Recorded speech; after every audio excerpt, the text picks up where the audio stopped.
J'aimerais vous parler de quelque chose qui me tient à cœur. Je voyageais dans le monde entier, mes enfants.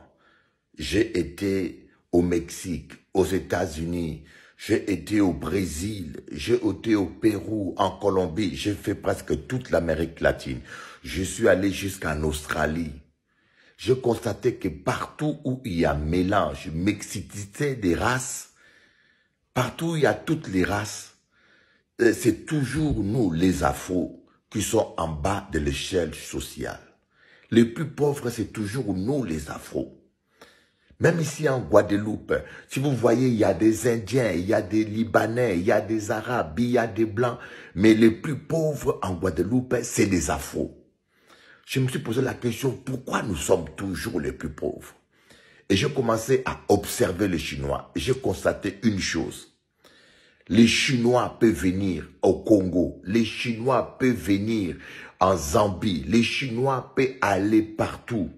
Sans argent, au bout de 1 an et 2 ans, tu le trouves riche et parfois plus riche même que nous les Afros. Pourquoi?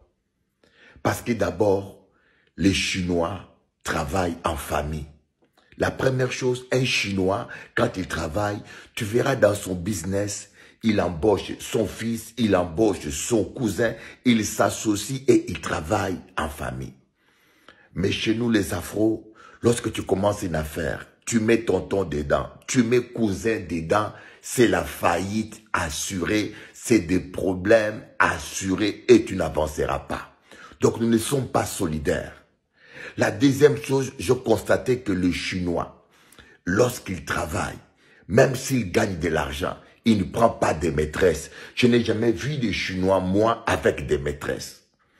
Mais nous, les Afros, le problème, c'est notre sexualité incontrôlable.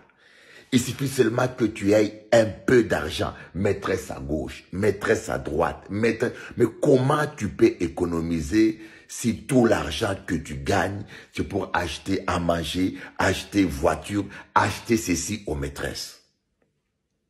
Troisièmement, vous allez constater un Chinois ne combat pas un Chinois. Les Chinois sont solidaires, ils se prêtent l'argent, ils se cotisent entre eux. La plupart ne vont pas prêter l'argent dans les banques, ils sont solidaires. Mais nous les Afros, on n'est pas solidaires. Quand vous allez même dans un pays étranger, un Afro combat un Afro. On se combat entre nous. Voilà pourquoi j'aimerais vous dire, aimons-nous les uns les autres, soyons solidaires. Changeons de mentalité, sinon nous allons tous finir pauvres sur terre.